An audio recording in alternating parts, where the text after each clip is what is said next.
محمد وعلى آل محمد كما باركت على إبراهيم وعلى آل إبراهيم إنك حميد مجيد۔ اللہ تعالیٰ کا احسان ہے کہ اللہ تعالیٰ نے انسان بنایا، مسلمان بنایا، حضور اکرم صلی اللہ علیہ وسلم کو امتی بنایا، اور نبی کریم صلی اللہ علیہ وسلم کا علم الوحی اس کے ساتھ ہمیں جوڑ دیا۔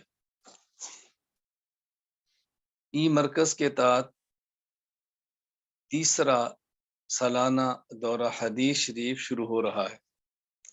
دورہ حدیث شریف کا آج پہلا سبق ہے۔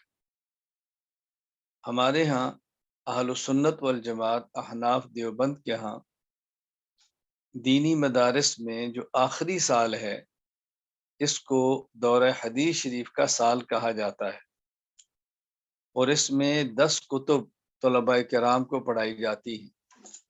صحیح بخاری، صحیح مسلم، سنن نسائی، سنن ابی داود، سنن ترمذی، سنن ابن ماجہ، موطا امام مالک، موطا امام محمد، شرح معانی الآثار اور شمائل ترمذی۔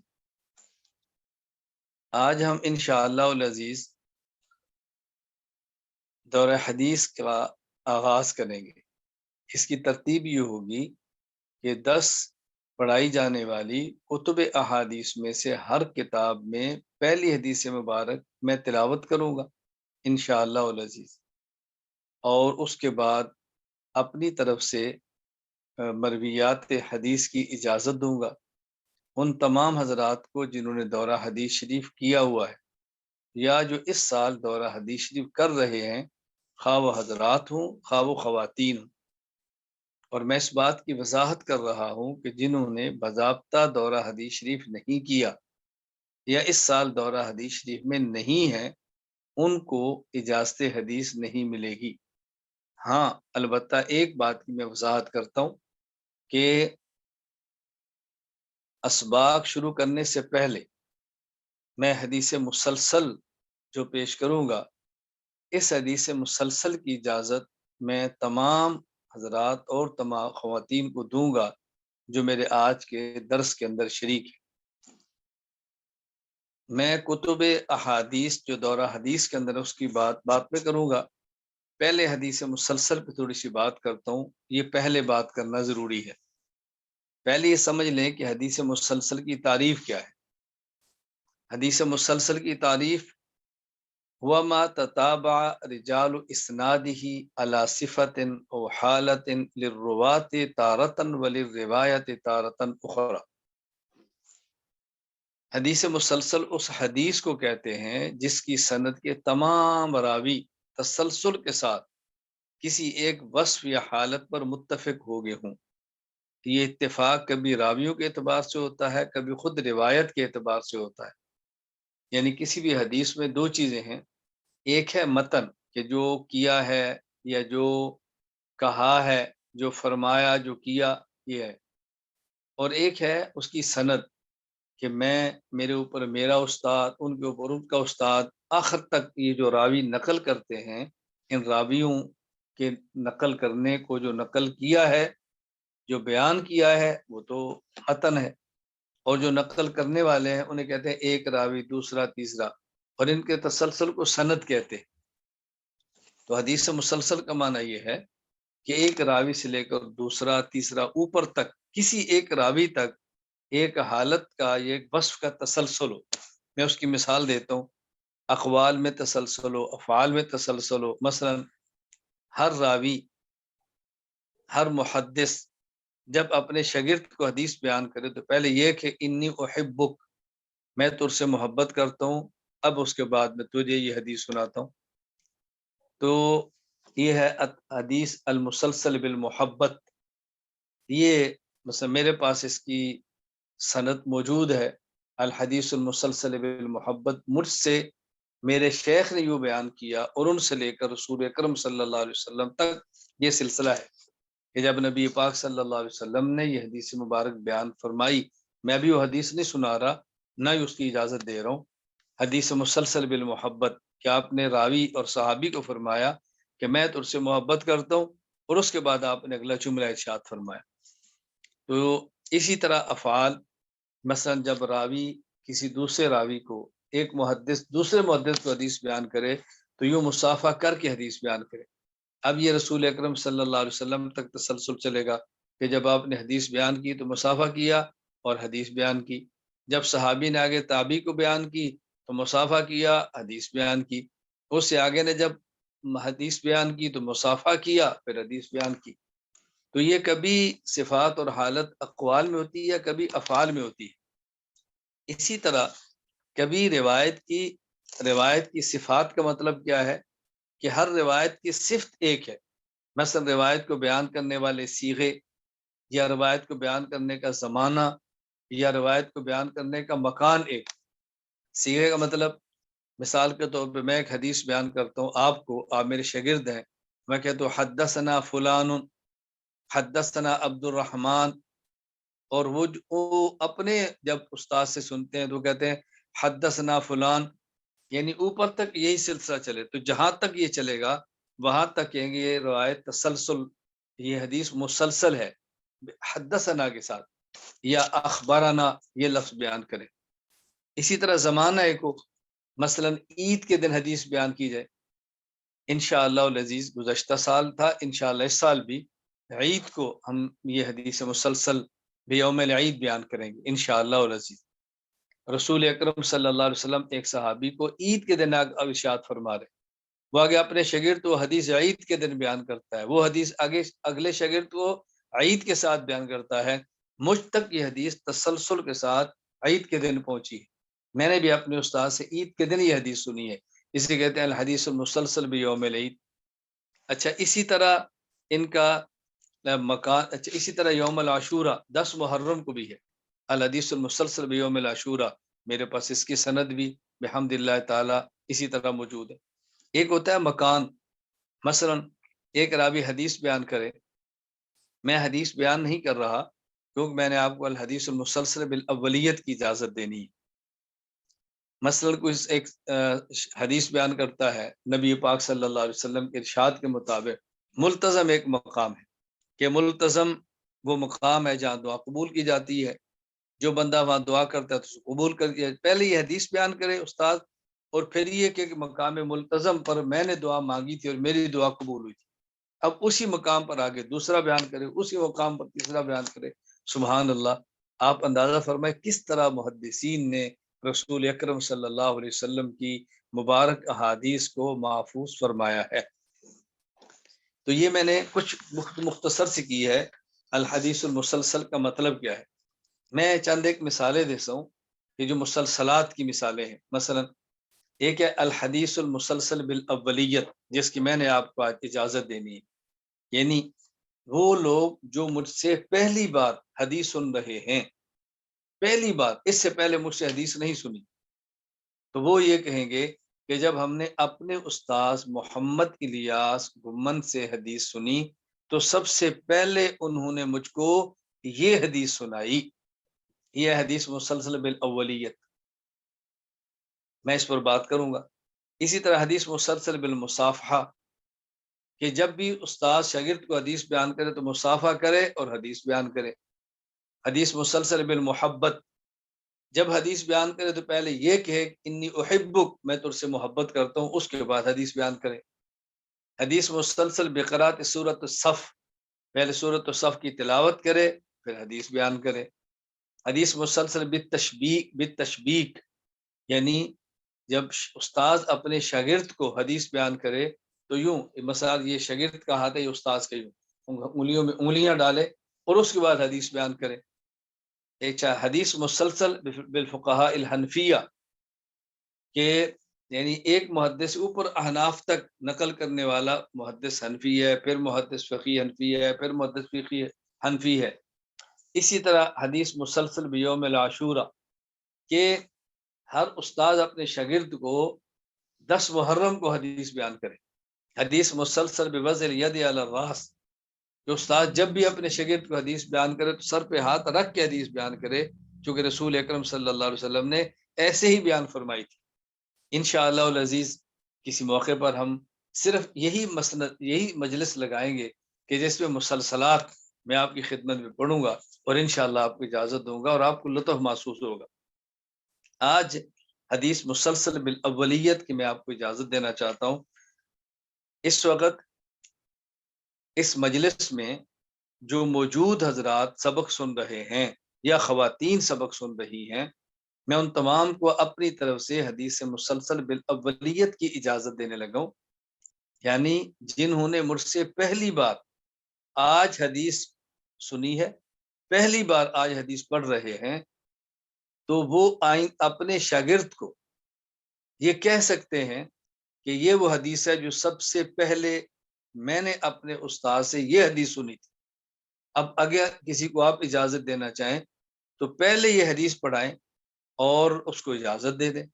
اب وہ آپ کا شاگرد کہے گا کہ میں نے یہ حدیث سب سے پہلے، یعنی حدیث سب سے پہلے یہ میں نے اپنے استاد سے سنی ہے، حدیث مسلسل بالاولیت۔ وہ حدیث کیا ہے؟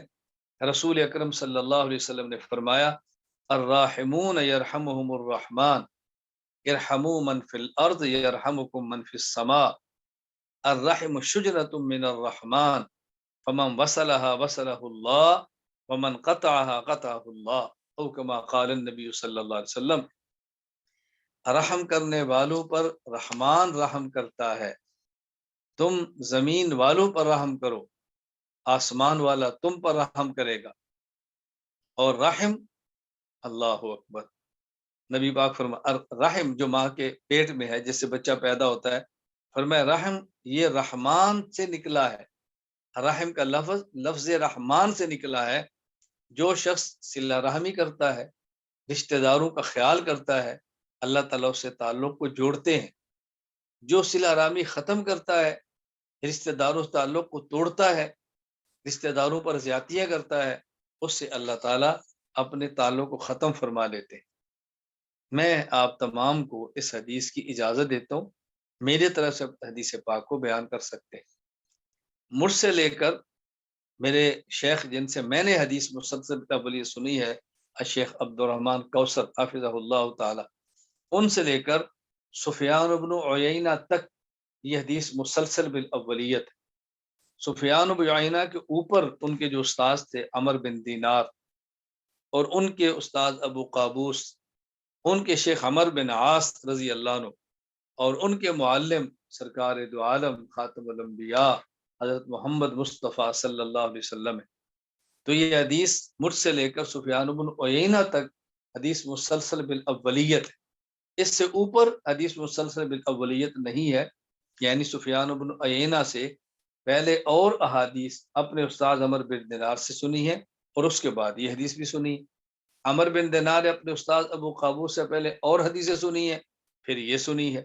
ابو قابوس نے اپنے استاد عبداللہ بن عمرو بن عاص سے یہ حدیث پہلے سنی اور بعد میں سنی ہے، پہلے اور حدیث سنی ہے، اور انہوں نے رسول اکرم صلی اللہ علیہ وسلم سے پہلے اور حدیث سنی ہے، پھر یہ حدیث سنی ہے۔ اس لیے حدیث مسلسل بالاولیت سفیان بن عیینہ تک۔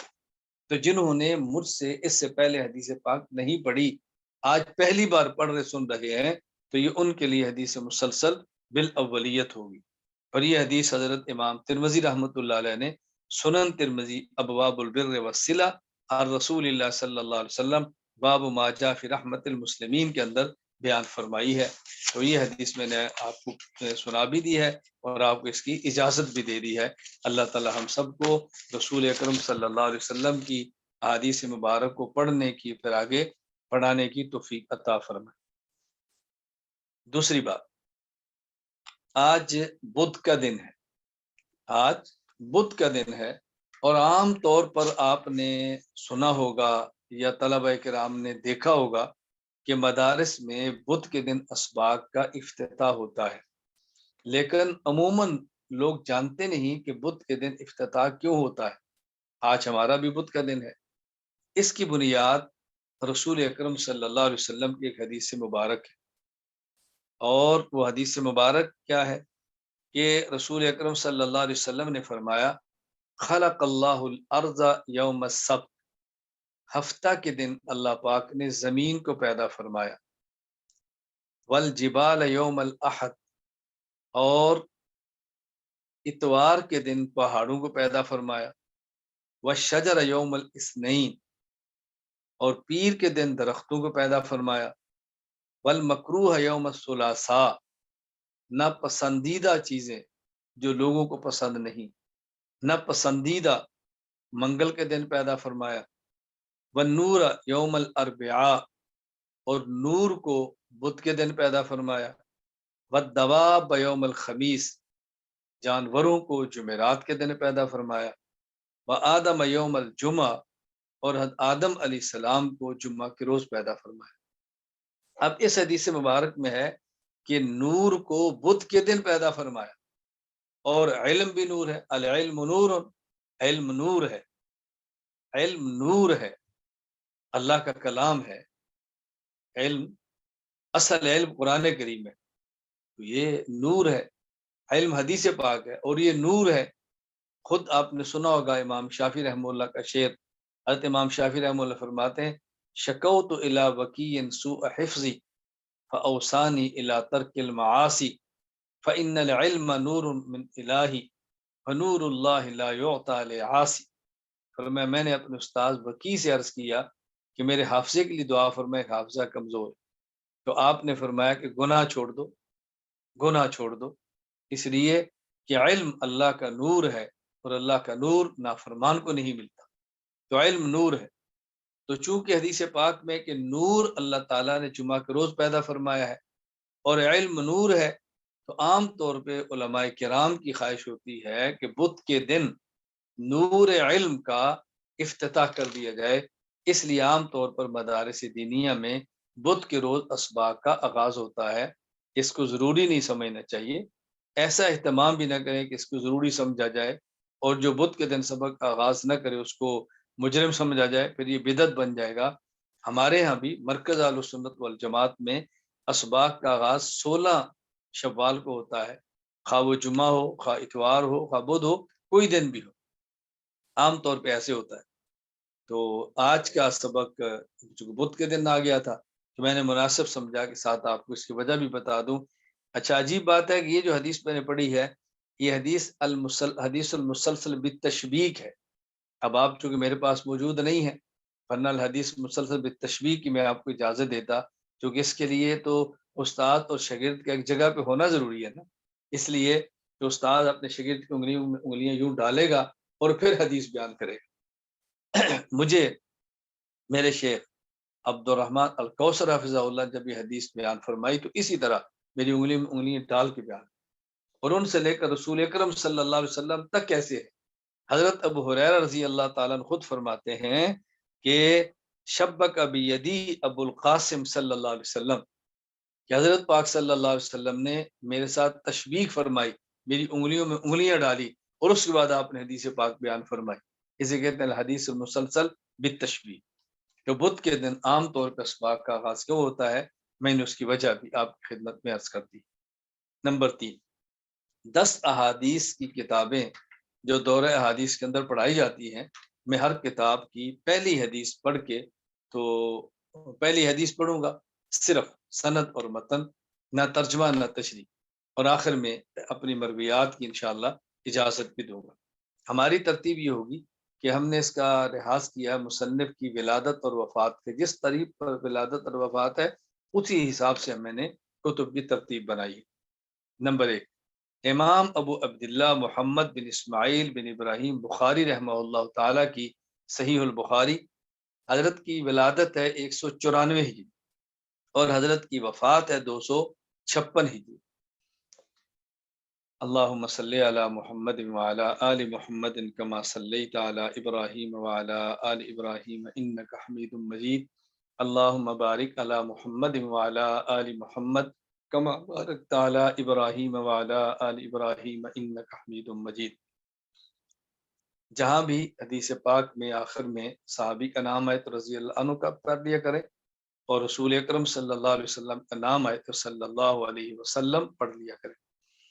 باب کیف کان بدء الوحی الی رسول اللہ صلی اللہ علیہ وسلم فقول اللہ عز وجل انا اوحینا الیک کما اوحینا الی نوح والنبیین من بعدی وبه قال حدثنا الحميدي قال عبد الله بن الزبير قال حدثنا سفيان قال حدثنا يحيى بن سعيد الأنصاري قال أخبرني محمد بن إبراهيم التيمي أنه سمع علقمة بن وقاص الليثي يقول سمعت عمر بن الخطاب رضي الله عنه على المنبر قال سمعت رسول الله صلى الله عليه وسلم يقول إنما الأعمال بالنيات وإنما لكل امرئ ما نوى ومن كانت هجرته إلى دنيا يصيبها أو إلى امرأة ينكحها فهجرته إلى ما هاجر إليه او کما قال النبی صلی اللہ علیہ وسلم۔ نمبر 2، امام ابو الحسن مسلم بن حجاج القشیری النشاپوری رحمہ اللہ کی کتاب صحیح مسلم، ان کی ولادت 204 ہجری، ان کی وفات 261 ہجری۔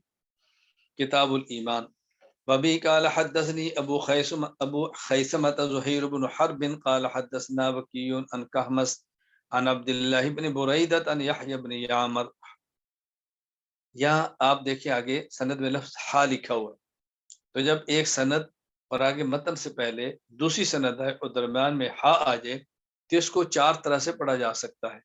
یا تو سکتہ کرے، تھوڑی دیر رکنے کے بعد اگلی سند شروع کرے، مثلا عن عبد اللہ بن بریدہ عن یحیی بن یعمر وبہ قال حدثنا عبید اللہ، یوں پڑھے۔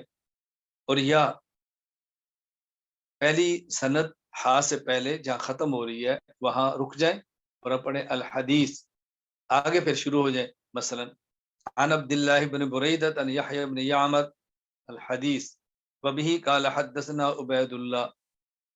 تیسرا طریقہ، ہا سے پہلے رکیں اور اس کو ہا پڑھیں اور اگلی سند شروع کر دیں، مثلا عن عبد اللہ بن بریدہ عن یحیی بن یعمر ہا وبہ قال حدثنا عبید اللہ۔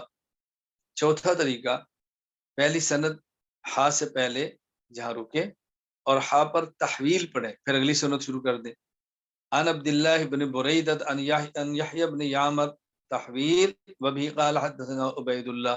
تحویل کا مطلب چونکہ محدث ایک سند سے دوسری سند کی طرف جا رہا ہے، منتقل ہو رہا ہے، تو یہ 4 طریقے ہیں جب درمیان میں ہا آ جائے اس کو پڑھنے کے۔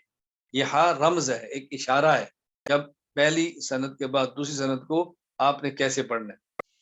وبی قال حدثنا عبید اللہ بن معاذ العنبری هذا حدیث قال حدثنا ابی قال حدثنا کہمس عن ابن بریدہ عن یحیی بن یعمر قال كان اول من قال البصرة مع جهني انطلقت انا وحمد بن عبد الرحمن الحميري حاجين او قال معتمر فقلنا لولا احدا من اصحاب رسول الله صلى الله عليه وسلم فسألناه عما يقول هؤلاء في القدر فوفق لنا عبد الله بن عمر داخلا المسجد فاكتنفته أنا وصاحبي أحدنا عن يميني والآخر عن شمالي فظننت أن صاحبي سيكتل لي فقلت أبا عبد الرحمن إنه قد ظهر قبلنا ناس يقرؤون القرآن ويتكفرون العلم وذكر من شانهم وأنهم يزعمون أن لا قدر وأن الأمر أنف قال فإذا لقيت أولئك فأخبرهم أني بريء منهم وأنهم براء مني والذي يحلف به عبد الله بن عمر لو أن لأحدهم مثل أحد ذهبا فأنفقه ما قبل الله منه حتى يؤمن بالقدر ثم قال حدثني أبي عمر بن الخطاب قال بينما نحن عند رسول الله صلى الله عليه وسلم ذات يوم استلع علينا رجل شديد بياض الثياب شديد سواد الشعر لا يرى لي أثر السفر ولا يعرفه منا أحد حتى جلس إلى النبي صلى الله عليه وسلم فأسند ركبتيه إلى ركبتيه ووضع كفيه على فخذيه وقال يا محمد أخبرني عن الإسلام فقال رسول الله صلى الله عليه وسلم الإسلام أن تشهد أن لا إله إلا الله وأن محمد رسول الله وتقيم الصلاة وتؤتي الزكاة وتصوم رمضان وتحج البيت إن استطعت سبيلا قال صدق قال فعجبنا له يسأله ويصدق قال فأخبرني عن الإيمان قال أن تؤمن بالله وملائكته وكتبه ورسله واليوم الآخر وتؤمن بالقدر خيره وشره قال صدق قال فأخبرني عن الإحسان قال أن تعبد الله كأنك تراه فإن لم تكن تراه فإنه يراك. قال فأخبرني عن الساعة. قال ما المسؤول عنها بأعلم من السائل. قال فأخبرني عن أمارتها. قال أن تلد الأمة ربتها وأن ترى الحفاة العراة العالة رعاء الشاة يتطاولون في البنيان. قال ثم انطلق فلبست مليا ثم قال لي يا عمر أتدري من السائل؟ قلت الله ورسوله أعلم. قال فإنه جبرائيل. قال فإنه جبريل أتاكم يعلمكم دينكم أو كما قال رسول الله صلى الله عليه وسلم. سنن نسائی نمبر 3. امام ابو عبد الرحمن احمد بن شعیب النسائی رحمہ اللہ تعالی حضرت کی کتاب سنن نسائی، آپ کی ولادت 215 ہجری، وفات 303 ہجری۔ تأویل قوله عز وجل اذا قمتم الى الصلاة فاغسلوا وجوهكم وايديكم من المرافق. وبه قال اخبرنا قتيبة بن سعيد قال حدثنا سفيان عن الزهري عن ابي سلمة عن ابي هريرة رضي الله عنه ان النبي صلى الله عليه وسلم قال اذا استيقظ احدكم من نومه فلا يغمس يده في وضوئه حتى يغسلها ثلاثا فإن أحدكم لا يدري أين باتت يده أو كما قال رسول الله صلى الله عليه وسلم. نمبر 4. سنن ابی داؤد، امام ابو داؤد سلیمان بن الاشعث السجستانی رحمہ اللہ کی کتاب سنن ابی داؤد، آپ کی ولادت 202 ہجری، وفات 275 ہجری۔ کتاب الطہارہ، باب التخلی عند قضاء الحاجہ۔ وبه قال حدثنا عبد الله بن مسلمة بن قعنب القعنبي قال حدثنا عبد العزيز يعني ابن محمد عن محمد يعني ابن عمرو عن ابي سلمة عن المغيرة بن شعبة رضي الله عنه ان النبي صلى الله عليه وسلم كان اذا ذهب المذهب ابعد۔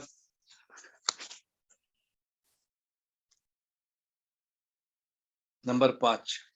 سنن ترمذی، امام ابو عیسیٰ محمد بن عیسیٰ بن سورہ الترمذی رحمہ اللہ کی کتاب سنن ترمذی، وفات ولادت 209 ہجری، وفات 279 ہجری۔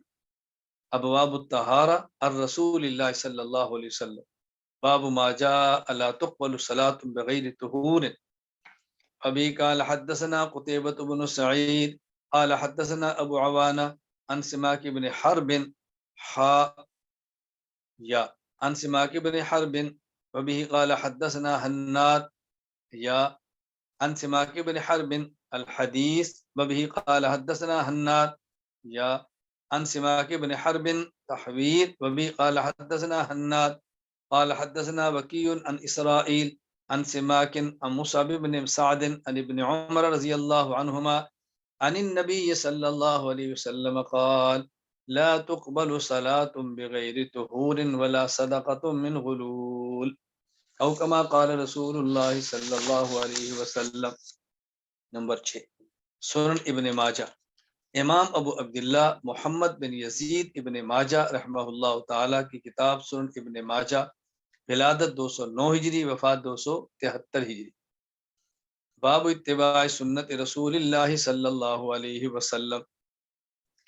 ابی قال حدثنا ابو بکر بن ابی شیبہ قال حدثنا شریک عن الاعمش عن نبی صالح عن ابی ہریرہ رضی اللہ عنہ قال قال رسول اللہ صلی اللہ علیہ وسلم ما امرتکم به فخذوا وما نهیتکم عنه فانتهوا او کما قال رسول اللہ صلی اللہ علیہ وسلم۔ نمبر 7. موطا امام مالک، امام مالک بن انس مدنی رحمہ اللہ کی کتاب موطا امام مالک، ولادت 93 ہجری، وفات 179 ہجری۔ وقوت الصلاة، وبه قال حدثني الليث عن مالك بن انس عن ابن شهاب ان عمر بن عبد العزيز اخر الصلاة يوما فدخل لعروة بن الزبير فاخبره ان المغيرة بن شعبة اخر الصلاة يومه بالكوفة فدخل علي ابو مسعود الانصاري رضي الله عنه فقال ما هذا يا مغيرة أليس قد علمت ان جبريل نزل فصلى رسول الله صلى الله عليه وسلم ثم صلى فصلى رسول الله صلى الله عليه وسلم ثم صلى فصلى رسول الله صلى الله عليه وسلم ثم صلى فصلى رسول الله صلى الله عليه وسلم ثم صلى فصلى رسول الله صلى الله عليه وسلم ثم قال بهذا أمرت.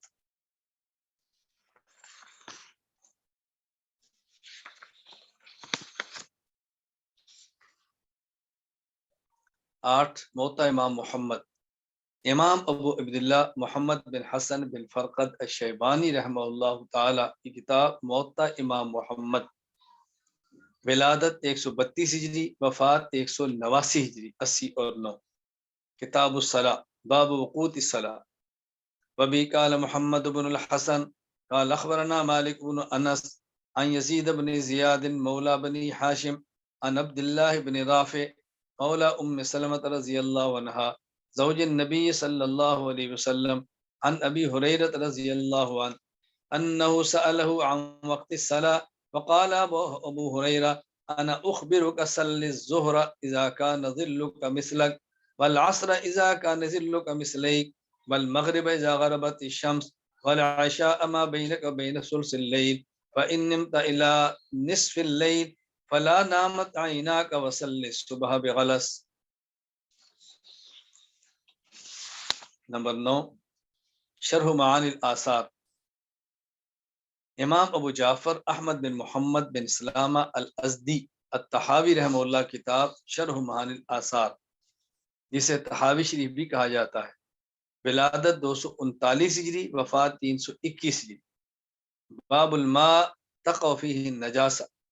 وبه قال حدثنا محمد بن خزیمہ بن خزیمة بن راشد البصری قال حدثنا الحجاج بن المنهال قال حدثنا حماد بن سلمة عن محمد بن اسحاق عن عبید اللہ بن عبد الرحمن عن ابی سعید الخدری رضی اللہ عنہ ان رسول اللہ صلی اللہ علیہ وسلم كان يتوضا من بئر بزاعة فقيل يا رسول الله انه يلقى فيه الجيف والمحائض فقال ان الماء لا ينجس او كما قال رسول اللہ صلی اللہ علیہ وسلم. نمبر 10 شمائل ترمذی. امام ابو عیسیٰ محمد بن عیسیٰ بن ثورہ الترمذی رحمہ اللہ کتاب شمائل ترمذی، ولادت 209 ہجری، وفات 279 ہجری. باب ما جاء فی خلق رسول اللہ صلی اللہ علیہ وسلم. وبه قال اخبرنا ابو رجاء قتيبة بن سعيد عن مالك بن انس عن ربيعة بن ابي عبد الرحمن عن انس بن مالك انه سمعه يقول كان رسول الله صلى الله عليه وسلم ليس بالطويل البائن ولا بالقصير ولا بالابيض الامهق ولا بالآدم ولا بالجاد القطط ولا بالصبر. بعثه الله تعالى على رأس 40 سنة فأقام بمكة 10 سنين وبالمدينة 10 سنين وتوفاه الله تعالى على رأس 60 سنة وليس في رأسه ولحيته 20 شعرة بيضاء. یہ 10 کتب حدیث ہیں جو دورہ حدیث شریف کے اندر پڑھائی جاتی ہیں. اللہ تعالی ہم سب کو رسول اکرم صلی اللہ علیہ وسلم کی مبارک احادیث کو پڑھنے کی، سمجھنے کی اور محفوظ کرنے کی، پوری امت میں اس کو پھیلانے کی توفیق عطا فرمائے. احادیث کے ساتھ محبت، احادیث کا تعلق یہ بے حد ضروری ہے. چوتھے نمبر پر بات جو میں نے آپ کی خدمت میں عرض کرنی ہے وہ ہے آن لائن تعلیم کی حیثیت. یہ بات ذہن نشین فرما لیں کہ رسول اکرم صلی اللہ علیہ وسلم پورے عالم کے نبی اور رسول اکرم صلی اللہ علیہ وسلم آخری نبی. آپ کے بعد کسی بھی نبی نے پیدا نہیں ہونا، کسی بھی نئے نبی نے نہیں آنا. علماء رسول اکرم صلی اللہ علیہ وسلم کے ورثاء ہیں. علم نبوت، عمل نبوت، فکر نبوت تمام تر انہوں نے امت کے ہر فرد تک پہنچانے کی کوشش کرنی ہے. اب پہلے علم پڑھیں گے اور پھر علم پڑھائیں گے. اب علم پڑھنے کے لیے پہلے طریقہ یہ تھا کہ لوگ استاد کے پاس جاتے تھے، سینکڑوں کلومیٹر سفر کر کے، ہزاروں کلومیٹر سفر کر کے استاد کے پاس جاتے تھے اور پڑھا کرتے تھے. ایک دور تھا اور آج بھی ہے، اس کو آف لائن تعلیم کہا جاتا ہے. اس کے لیے مدارس بنائے گئے ہیں. مساجد میں مکاتب بنائے گئے ہیں، اور بعض اساتذہ اپنے گھروں کے اندر بیٹھ کے پڑھاتے ہیں، طلبہ ان کے پاس آتے ہیں، علم حاصل کرتے ہیں۔ یہ طریقہ بہت مبارک ہے، بہت آسان ہے، لیکن آج حدود بن گئی ہیں، بارڈر بن گئے ہیں۔ ان بارڈروں کو ختم کرنا ہمارے اختیار میں نہیں ہے۔ صرف اسلامی اور کفریہ ممالک کے درمیان نہیں، بلکہ خود اسلامی ممالک کے درمیان وہ لائن بن گئی ہے، وہ بارڈر بن گئے ہیں، وہ حدود بن گئی ہیں کہ اس کو کراس کرنا اب مسلمان کے بس میں بھی نہیں۔ کہیں کسی کا پاسپورٹ نہیں ہے، کسی کا پاسپورٹ ہے تو ویزا نہیں ملتا، کسی کو ویزا مل سکتا ہے تو اس کے بعد ٹکٹ کی سہولت نہیں ہے، نہیں جا سکتا۔ اب علم حاصل کرنا ہے تو اس کے لیے کیا طریقہ اختیار کیا جائے؟ علم حاصل کرنا ہے، اور جس شخص کے پاس جو فن موجود ہے اور ہم حاصل کرنا چاہتے ہیں، اس تک جانا ہمارے بس میں نہیں، اس کا ہمارے پاس آنا ہمارے بس میں نہیں، اور ایک ذریعہ موجود ہے، ہم اس کو استعمال کر کے اس علم حاصل کر سکتے ہیں، تو کیوں علم حاصل نہ کریں؟ میں کسی شخص کی تردید نہیں کرتا، میں اپنا ذوق، اپنی رائے پیش کر رہا ہوں، جس کی پابندی کسی شخص پر کوئی ضروری نہیں ہے۔ ہاں، میں چونکہ دیانت نے اس کو سمجھاؤں اور میں اس پر عمل نہیں کرتا، تو ممکن ہے کہ روز قیامت مجھ سے اس کا حساب ہو کہ جب تو اس بات کو سمجھتا تھا، تو پر یہ بات کھل گئی تھی، تو نے ذریعے کو استعمال کر کے امت تک علم کو کیوں نہیں پہنچایا؟ وہ یہ کہ جب ایک چیز کا علم آپ حاصل کرنا چاہیں اور وہ علم آپ کے پاس پڑھانے والا موجود نہ ہو، یا اس تک پہنچنا آپ کے لیے ممکن نہ ہو، اور ایک معقول ذریعہ استعمال کر کے آپ اسے علم اور دین حاصل کر سکتے ہیں، تو پھر آپ نے کیوں نہیں کیا؟ قیامت کو مواخذہ ہوگا اس کا، یاد رکھیں۔ میں ہرگز نہیں کہتا موبائل خریدو، میں ہرگز نہیں کہتا وائی فائی استعمال کرو، میں ہرگز نہیں کہتا نیٹ اور ڈیٹا استعمال کرو، میں ہرگز یہ نہیں کہتا۔ لیکن اگر کسی شخص کے پاس موبائل بھی ہے، ڈیٹا استعمال بھی کرتا ہے، وائی فائی استعمال کرتا ہے، انٹرنیٹ کا استعمال کرتا ہے، لیکن یا غلط چیزوں کے لیے یا جائز دنیاوی چیزوں کے لیے، تو وہ علم اور دین حاصل کرنے کے لیے ان ذرائع کا استعمال کیوں نہیں کرتا؟ یہ بات مجھے سمجھائیں، کیوں استعمال نہیں کرتا؟ استعمال کرنا چاہیے۔ ہاں، آپ کو ویڈیو سے اختلاف ہے، آڈیو سیکھیں۔ آج بھی دیکھیں ہمارا سبق ہو رہا ہے، آج بھی ہمارے سبق میں بہت بڑی تعداد خواتین کی ایسی موجود ہے کہ ویڈیو نہیں ہے بلکہ آڈیو سبق سن رہی ہے، احادیث پڑھ رہی ہیں۔ کس قدر مبارکباد کی مستحق ہیں یہ میری بیٹیاں، جو ہزاروں کلومیٹر مجھ سے دور بیٹھ کے علم حاصل کر رہی ہیں۔ آپ سوچ سکتے ہیں کہ ان کے لیے میرے دل سے کتنی دعائیں نکلتی ہوں گی۔ میرا ان سے کوئی خون کا رشتہ نہیں ہے، خاندان کا رشتہ نہیں ہے، علاقے کا تعلق نہیں ہے، رنگت کا تعلق نہیں ہے، اور ان میں سے اکثر، کیا میں اگر تمام کو تو غلط نہیں ہوگا، سوائے دو چند کے، میں ان کے نام سے واقف نہیں ہوں، میں ان کے والد یا شور سے واقف نہیں ہوں، میں ان کے علاقے سے واقف نہیں ہوں، اور اتنے دور دراز بیٹھ کے علم حاصل کر رہی ہے۔ اللہ جو ان کے دامن کو خوشیوں سے بھر دے، اے اللہ تو ان کی نسلوں کو اپنے مبارک دین کی خدمت کے لیے قبول فرما لے۔ دیکھیں، ایک ہماری بیٹی ہے، وہ فلم دیکھ رہی ہے، ہماری ہی بیٹی ہے ڈرامے دیکھ رہی ہے، ہماری ہی بیٹی ہے میڈیا کا غلط استعمال کر رہی ہے، اور ایک ہماری ہی بیٹی ہے اسی موبائل کو اللہ کا دین پڑھنے کے لیے استعمال کر رہی ہے، شریعت کو پڑھنے کے لیے استعمال کر رہی ہے، اپنی زندگی بدلنے کے لیے استعمال کر رہی ہے، اپنے آپ کو اللہ اور اللہ کے رسول صلی اللہ علیہ وسلم کے حکم کا پابند کرنے کے لیے استعمال کر رہی ہے۔ کس قدر یہ مبارک بات کی مستحق، بند کمرے میں بیٹھی ہے، خلوت میں بیٹھی ہے، نہ سر پہ باپ ہے نگرانی کرنے والا، نہ شوہر ہے نگرانی کرنے والا، نہ بھائی ہے نگرانی کرنے والا، بند کمرے میں سارے گناہ کے ذرائع ہونے کے باوجود ان ذرائع گناہ پر لعنت بھیج کے اللہ کے دین کو پڑھ رہی ہے، تو اس کو مبارک دینی چاہیے، اس کی حوصلہ افزائی کرنی چاہیے یہ اس کی حوصلہ شکنی نہیں کرنی چاہیے۔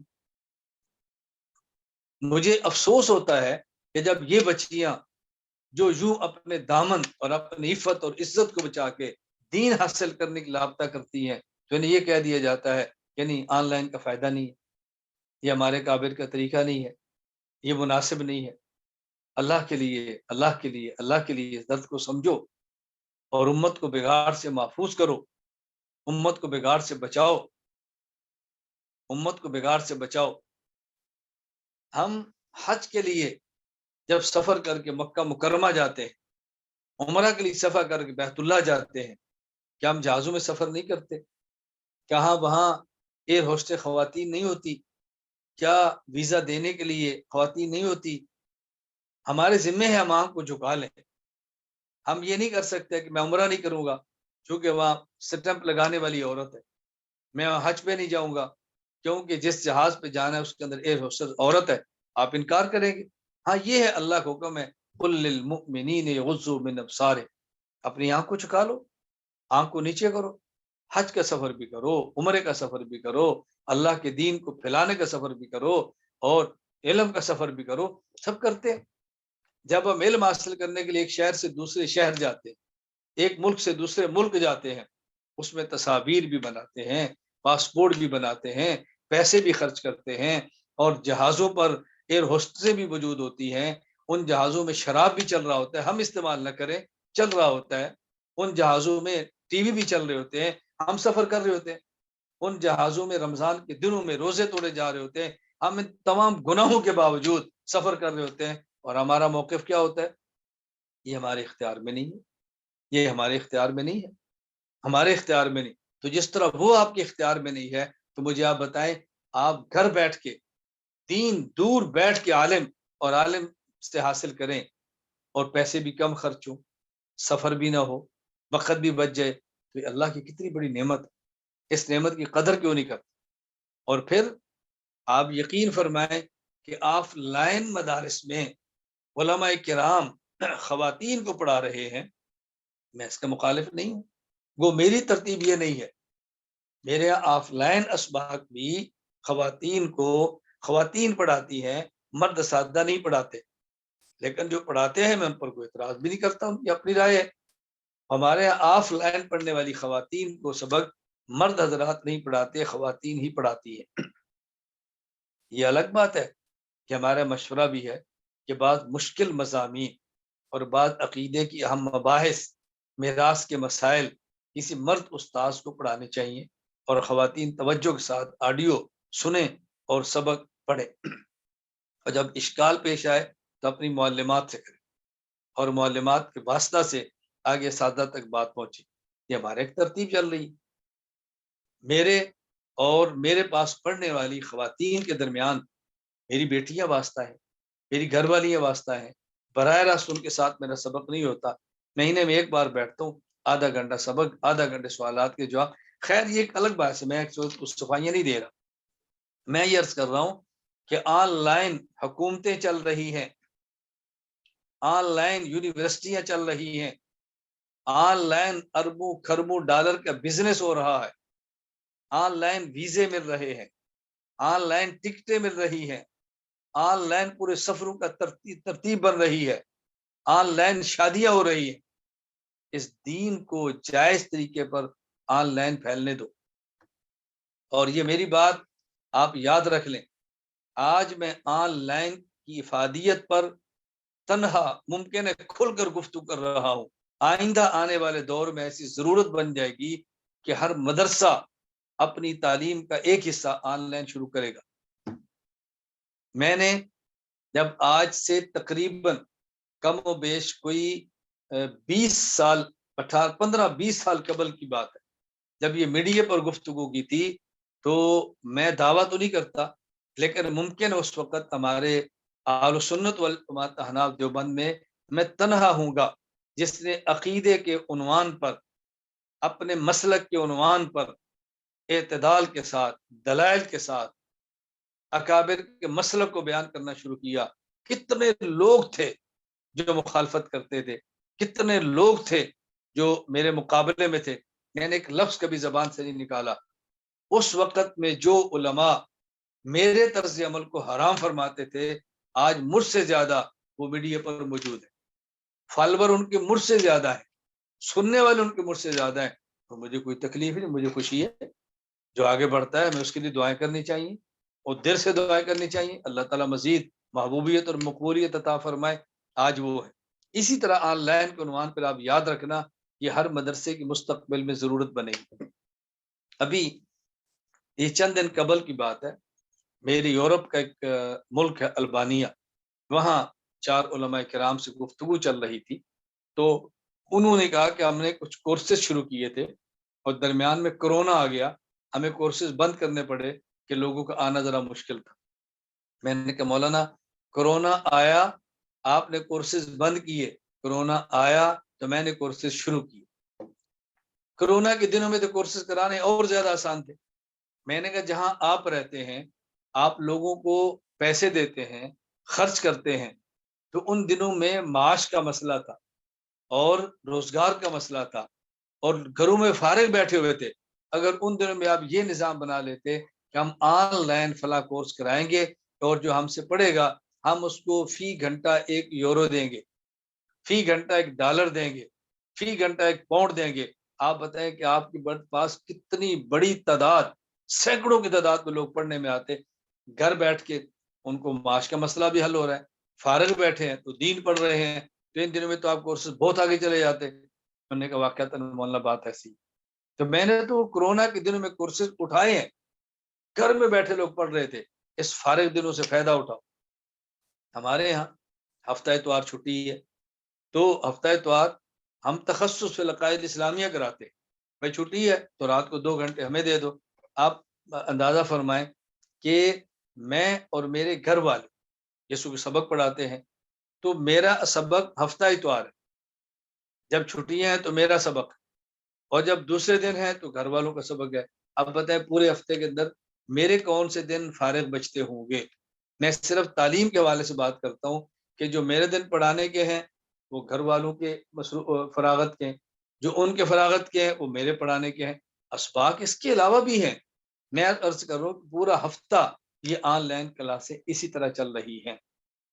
میں اگر اللہ گواہ ہے آپ کو آن لائن مجھ سے بیعت ہونے والے حضرات اور خواتین کی کارگزاریاں پیش کروں تو آپ اشش کر اٹھیں۔ اس طرح زندگی بدلی ہے مردوں کی، اس طرح زندگی بدلی ہے خواتین کی۔ کئی ایک خواتین گناہوں سے توبہ، پردے کا اہتمام، عقائد میں پختگی، اپنے مسلک پہ مضبوطی، شریعت کے مطابق زندگی، کتنی خواتین اور کتنے مرد، حرام کاروبار سے چھٹکارا، زکاتوں کا آغاز، آپ اندازہ کریں۔ یعنی میں اگر آپ کو بتاؤں آپ کے لیے بعض باتیں ماننا مشکل ہو جائیں گی۔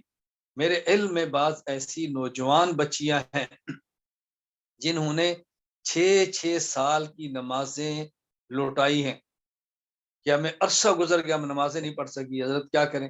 میں نے کہا بیٹی لوٹانا شروع کرو۔ ترتیب کیا ہے؟ میں نے کہا یہ ترتیب ہے، ترتیب بتاؤ اور مجھے ہفتے بعد میسج کرو۔ پورے ہفتے بعد میسج کر دی میری اتنی نمازیں ہوگی، اتنی ہوگی، اتنی ہوگی، 6 سال کی نماز۔ آپ بتائیں کتنی فکر پیدا ہوئی۔ بلکہ ایک شخص نے مجھے رابطہ کیا آسٹریلیا سے، کہا جی میں بوڑھا ہو گیا ہوں، بیماریاں بہت ہیں، موت کے ساتھ نظر آتے ہیں اور 30 سال کی نمازیں میرے ذمہ میں بہت پریشان۔ میں نے کہا آپ 30 سال کی نمازیں لٹائیں، کہ مجھے نظر نہیں آتا میں لٹا پاؤں گا، اچانک کی موت آ جائے تو میرا کیا بنے گا؟ میں نے کہا بسم اللہ پڑھ کے شروع کریں، جو رہ جائیں گی تو اپنی اولاد کو وصیت کر دیں، فدیہ کر دیں۔ کہا مولانا مجھے ڈر لگتا ہے کہ نمازیں بھی نہ پڑھ پاؤں اور میری اولاد فدیہ بھی نہ ادا کرے، لہٰذا میں اپنی نمازوں کا فدیہ دینا چاہتا ہوں۔ میں نے پوچھا کتنا بنتا ہے؟ کہا 3 ملین۔ آپ بتائیں 3 ملین اس نے ادا کر دیا فدیہ، کہ میں بیمار ہوں، میں نمازیں نہیں پڑھ پاؤں گا، میں نمازیں نہیں پڑھ پاؤں گا، میں فدیہ دینا چاہتا ہوں۔ یہ میں آن لائن کی بات کر رہا ہوں۔ ایک مجھے میسج آ رہا ہے آن لائن، کیا جب آپ ہمارا میسج سن کر جواب دیتے ہیں تو ہمارے بدن پر کبھی تاری ہو جاتی ہے۔ اس ایک میسج کو دیکھ کر اس دن میں 1 گھنٹے میں 5 پارے تلاوت کر لیتا ہوں، میری آنکھوں سے آنسو نہیں رکتے۔ یہ میں آن لائن کی باتیں کر رہا ہوں۔ میں گزارش کرتا ہوں یہ تب ہوگا کہ جب ہم اس کو افادیت کی نگاہ سے دیکھیں. جن کو فائدہ نہیں ہے اس کو آف لائن بھی نہیں ہے. جو بدنیت اور چور ہے وہ استاذ کی دستگاہ میں بیٹھ کر بھی چوری اور خیانت کرے گا. کیا آپ ان واقعات کا انکار کر دیں گے؟ کیا ان واقعات کا انکار کر دیں گے کہ طالب علم درسگاہ میں بیٹھا ہوا ہے، موبائل اس کی جیب میں ہے، اوپر اس نے رومال رکھا ہوا ہے اور درسگاہ میں بیٹھ کر بھی کرکٹ کا میچ سن رہا ہے، استاد سے چوریاں کر رہا ہے؟ آپ بتائیں. اور یہ میچ چھوڑ کے سبق پڑھ رہا ہے، ڈرامے چھوڑ کے سبق پڑھ رہا ہے. میں مرد اور خواتین دونوں کی بات کرتا ہوں. تو آن لائن افادیت کو سمجھیں. میں نے کئی بار آپ کی خدمت میں عرض کیا، مجھے آپ 8 سے 10 سال کا بچہ دیں اور یہ بچہ اپنی ماں کی صحبت میں رہے، اپنے والد کے پاس رہے، والدین کی نگرانی میں رہے، سکول کی تعلیم کو جاری رکھے. مجھے 8 سال یہ دے دیں، اپنے ماں باپ کے پاس رہتے ہوئے 8 سال میری تربیت میں آ جائے. میں آپ کے بچے کو کالج پڑھتے ہوئے، سکول پڑھتے ہوئے، ماں باپ کے پاس رہتے ہوئے 8 سال کے بعد عالم اور مفتی بنا کر آپ کو دے دوں گا انشاءاللہ العزیز. اور پھر آپ ذرا حساب کرنا کہ آپ کے بیٹے نے 8 سال میں جو سکول پڑھا ہے اس میں کتنے گھنٹے دیے ہیں، سکول جانے کا کتنا وقت دیا ہے، کتابوں کا کتنا بوجھ اٹھایا ہے، کتنے لاکھوں روپے آپ نے پیسہ خرچ کیا ہے، کتنے آپ نے ٹیوٹر اس کے لیے رکھے ہیں. اور میں نے جو 8 سال میں آپ کو بچہ آپ کے پاس بٹھا کر مفتی بنا کر دے دیا ہے، اس پر آپ کا خرچ کتنا ہے اور وقت کتنا لگا ہے. اس سے زیادہ سہولت میں آپ کو کیا دے سکتا ہوں؟ آپ آزمائش کریں، آپ تجربہ کر کے دیکھیں. میں ان حضرات اور خواتین کو جانتا ہوں، ان والدین کو کہ جن کی آبائی اور مادری زبان پنجابی یا اردو ہے اور گھر میں انہیں انگلش بولی جاتی ہے، ملک سے باہر رہ رہے ہیں، ان کے بچوں نے پڑھنا شروع کیا ہے. تو آج بحمداللہ ان کے بچے قاعدہ بھی پڑھ گئے، آج ان کے بچے تعلیم القرآن کورس بھی کر رہے ہیں، آج ان کے بچے مزید دین پڑھ رہے ہیں. کتنی تبدیلی آ رہی. میں گزارش کر رہا ہوں کہ آن لائن افادیت کو سمجھیں، آن لائن افادیت کو سمجھیں. آن لائن بیعت ہونا، آن لائن ذکر سیکھنا، آن لائن مسائل کو سیکھنا، آن لائن دین کو پڑھنا، اگر آپ خلوص کے ساتھ شریک ہو جائیں گے، آپ کی کایا پلٹ کے نہ رکھ دیں تو میں مجرم. لیکن کس طرح؟ جس طرح بھی آپ میرے سبق میں بیٹھے ہیں، آپ آن لائن سبق میں ہیں، مرد ہے یا عورت، وہ یوں بیٹھے کہ جس طرح میں اپنے استاد یا اپنی استانی کے پاس بیٹھی ہوں، وضو کر کے بیٹھے، پردے کا اہتمام کر کے بیٹھے. جو عورتیں ہیں، مرد وضو کر کے بیٹھے، کپڑے اچھے پہن کے بیٹھے، خوشبو لگا کے بیٹھے، دو زانو بیٹھے، صلاۃ الحاجہ پڑھ کے بیٹھے، اور یوں سمجھے میں استاد کی مجلس میں بیٹھا ہوں. اور از دل خیزت بد دل ریزت، دل سے نکلنے والی بات دل پہ اثر کرتی ہے. اگر یہ دلوں میں نہ اتر جائے، دماغ میں نہ اترے، آپ کی کیفیات تبدیل نہ ہو، تو آپ مجھے میسج کریں تو استاد جی کچھ فرق نہیں پڑا. پھر بات تو مانیں، نصیحت پر تو عمل کریں. کتنے لوگ ایسے ہیں ہمارے آن لائن اس تعلیم اور بیعت کی برکت سے بحمد اللہ تعالی نمازوں پر آئے، روزے پر آئے، گناہ چھوٹے. اور ایسے گناہ کہ میں بیان نہیں کر سکتا، ایسے گناہ کہ مجھے بیان کرتے ہوئے حیا محسوس ہوتی ہے، جن گناہوں کے اندر مبتلا تھے اور تبدیل ہو گئے، گناہ ان کے ختم ہو گئے، توبہ کر لیے. اس آن لائن تعلیم کی وجہ سے کتنے وہ لوگ ہیں جن نے کہا استاد جی آپ کی برکت ہے کہ ہم نے پہلی بار رمضان میں 6 پارے پڑھے ہر روز. کتنے ہیں کہ جی آپ کی برکت سے ہم نے پوری رات میں الحمد سے لے کر والناس تک قرآن ختم کیے. آن لائن استاد جی آپ کی وجہ سے ہم نے زندگی میں پہلی بار صلاۃ التسبیح پڑھی ہے. آن لائن بیانات سنے، استاد جی آپ کی برکت سے ہم نے اتنے مرتبہ دروشی پڑھا ہے، اتنے مرتبہ کلمہ پڑھا ہے، ہم نے یہ کیا، ہم نے یہ کیا، اتنا صدقہ دیا ہے. بتائیں، یہ سب آن لائن کی برکات. میں گزارش کرتا ہوں اس موبائل کو، اس میڈیا کو، اس انٹرنیٹ کو، اس وائی فائی کو، اور یہ جتنے بھی گوگل موگل یہ ذرائع ہیں، ان تمام کو صحیح استعمال کریں، صحیح استعمال کریں. کفر نے کیوں ان کی کیا سازشیں چھوڑ دیں، ان کی سازش ان پر پلٹ دیں.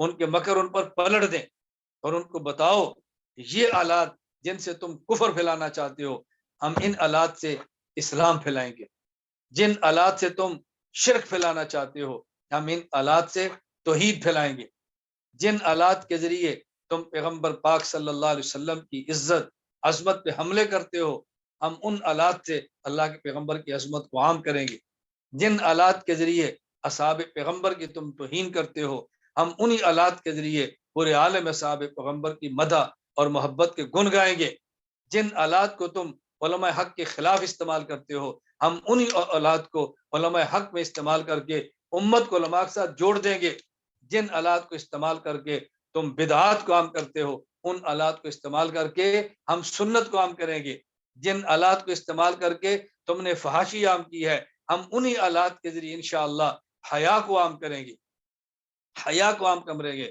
غیرت کو عام کریں گے، جرت کو عام کریں گے اور دین کو عام کریں گے۔ آپ مزاج بناؤ۔ اور میں ایک جملہ سنانا چاہتا ہوں، ابھی 2 دن قبل کی بات ہے، جامعہ اشرفیہ لاہور کے محتمم وفاق المدارس عربیہ کے سرپرست حضرت مولانا فضل الرحیم اشرفی دامت برکاتہم موبائل اور آن لائن تعلیم پر گفتگو ہوئی، بہت زیادہ سراہا، بہت زیادہ، وہ بیان میں آپ پاس بھیجوں گا کہ بہت زیادہ سراہا کہ الیاس تیرا بہت کام ہے، تو نے پوری امت میں بہت کام کیا ہے، پورے عالم میں تو نے موبائل کیسے استعمال کیا، بہت ساری باتیں فرمائی۔ پھر اس میں مجھے ایک جملہ سنایا، فرمانے لگے کہ مولانا رسول خان صاحب رحمۃ اللہ علیہ، مولانا رسول خان صاحب رحمۃ اللہ علیہ فرمایا کرتے تھے وہ خیر کثیر جو متضمن شر کثیر کو ہو، اس خیر کثیر کو، وہ خیر کثیر جو متضمن شر قلیل کو ہو، اس خیر کثیر کو شر قلیل کی وجہ سے چھوڑ دینا یہ خود شر کثیر ہے۔ جملہ سمجھیں، جملہ سمجھیں۔ حضرت مولانا فضل الرحیم صاحب دامت برکاتہم محتمم جامعہ اشرفیہ لاہور، سرپرست وفاق المدارس العربیہ پاکستان، مجھے یہ 4 دن قبل کی بات ہے استنبول ترکیہ میں فرمانے لگے کہ الیاس تو نے اتنا کام موبائل کے ذریعے، نیٹ کے ذریعے دین کا کیا ہے، اور لوگ اس پہ کچھ باتیں کرتے ہیں کہ موبائل غلط ہے، غلط ہے۔ میں ایک بات تجھے سناتا ہوں جو مولانا رسول خان صاحب رحمۃ اللہ علیہ فرمایا کرتے، فاضل دارالعلوم دیوبند، مدرس دارالعلوم دیوبند، منقول و معقول کے ماہر، فرماتے وہ خیر کثیر جو متضمن شر قلیل کو ہو، اس خیر کثیر کو شر قلیل کی وجہ سے چھوڑ دینا یہ شر کثیر ہے، یعنی وہ خیر کثیر جس میں کوئی تھوڑا سا شر بھی ہو، اس تھوڑے شر کی وجہ سے بڑی خیر کو چھوڑ دینا یہ بہت بڑا شر ہے۔ یہ مولانا رسول خان صاحب کون تھے؟ آپ اندازہ فرمائیں، علامہ انور شاہ کشمیری رحمۃ اللہ علیہ، خاتم المحدثین، وہ فرمایا کرتے کہ میں دارالعلوم دیوبند میں ہوں، دارالعلوم دیوبند کا کوئی استاد ایسا نہیں جو مجھ سے آ کر کتاب حل نہ کروائے، یہ ایک پٹھان مولوی ایسا ہے جو میرے سامنے ٹانگ پہ ٹانگ رکھ کے بیٹھا ہوتا ہے اور یوں علوم کی بارش برساتا ہے کہ کبھی اس نے میری طرف مڑ کر بھی نہیں دیکھا کہ کبھی مجھ سے پوچھ ہی لے، اتنا قابل اور ماہر یہ مولوی ہے۔ یہ وہ مولانا رسول خان صاحب تھے، یہ عام آدمی کا میں حوالہ آپ کو نہیں دے رہا، اس لیے اللہ کے لیے اس بات کو سمجھیں۔ میں محبت کے لیے سمجھانے کے لیے باتیں کہا کرتا ہوں کہ دیکھیں میں آن لائن کی بات ان سے کرتا ہوں جو پہلے سے لائن پر ہیں، جو لائن پر نہیں ہے ان کو تو میں آن لائن تعلیم کی بات ہی نہیں کرتا، میں اپنے جملے کو میں سمجھا رہا ہوں۔ بس اگر لوگ کہتے ہیں کہ مولانا صاحب انگریزی نہیں آتی، جملہ غلط بول دیا، میں ایک بات مزاح میں کہہ رہا ہوں اور سمجھانے کے لیے کہہ رہا ہوں، اس کی تشریح میں خود کر دیتا ہوں۔ اس کا مطلب میں کسی شخص کو یہ نہیں کہتا آپ کیمرے والا موبائل خریدیں، لیکن جن کے پاس کیمرے والا موبائل موجود ہے ان کی خدمت میں دست بدستہ گزارش کرتا ہوں اس موبائل والے کیمرے کا استعمال صحیح کریں اور غلط استعمال نہ کریں۔ کتنی آسان سی بات۔ اللہ تعالیٰ میں بات سمجھنے کی توفیق عطا فرمائے، اللہ تعالیٰ مجھ سے اور آپ سب سے راضی ہو جائے۔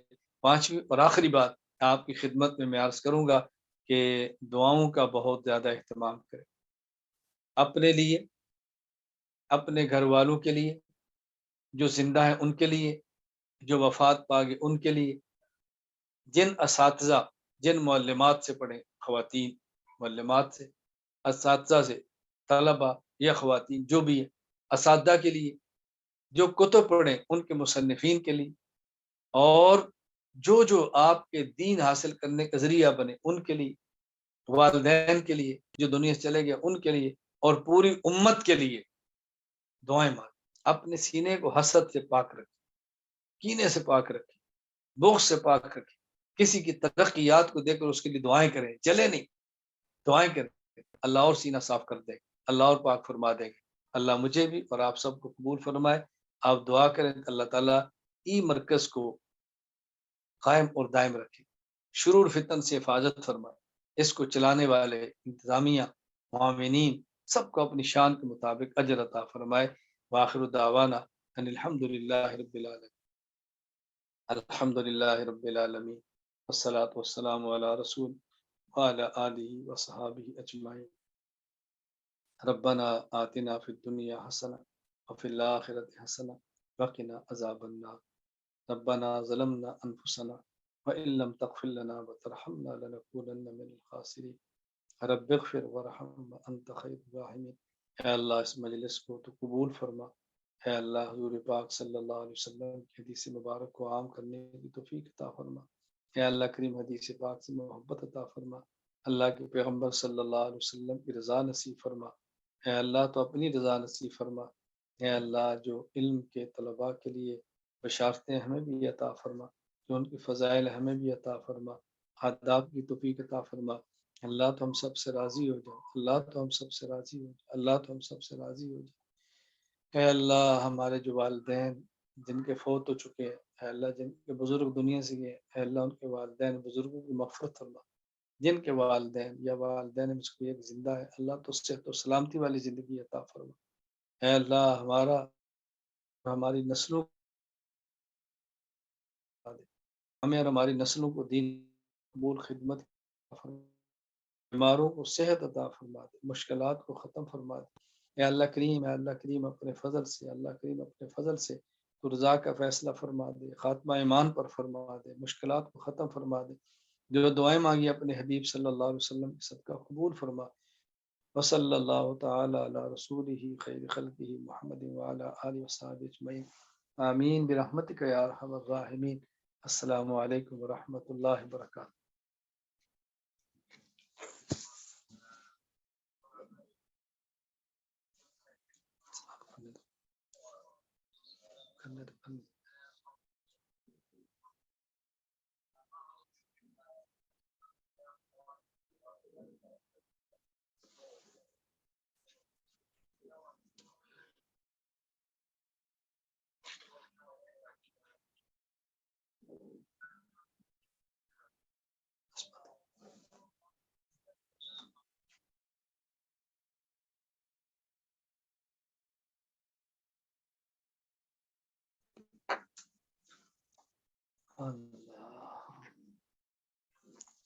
مجلس سے کتنا فائدہ ہوتا ہے بچی، حوصلہ افزائی ہوتی ہے، دل بڑا ہو جاتا ہے، اس سے بندے کہتے ہیں کرنٹ آ جاتا ہے۔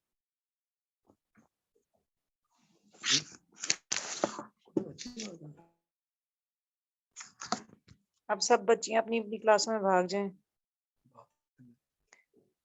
اچھا کچھ بچیاں بات کرنا چاہیں گی؟ ہاں جی ہاں۔ السلام علیکم ورحمۃ اللہ وبرکاتہ۔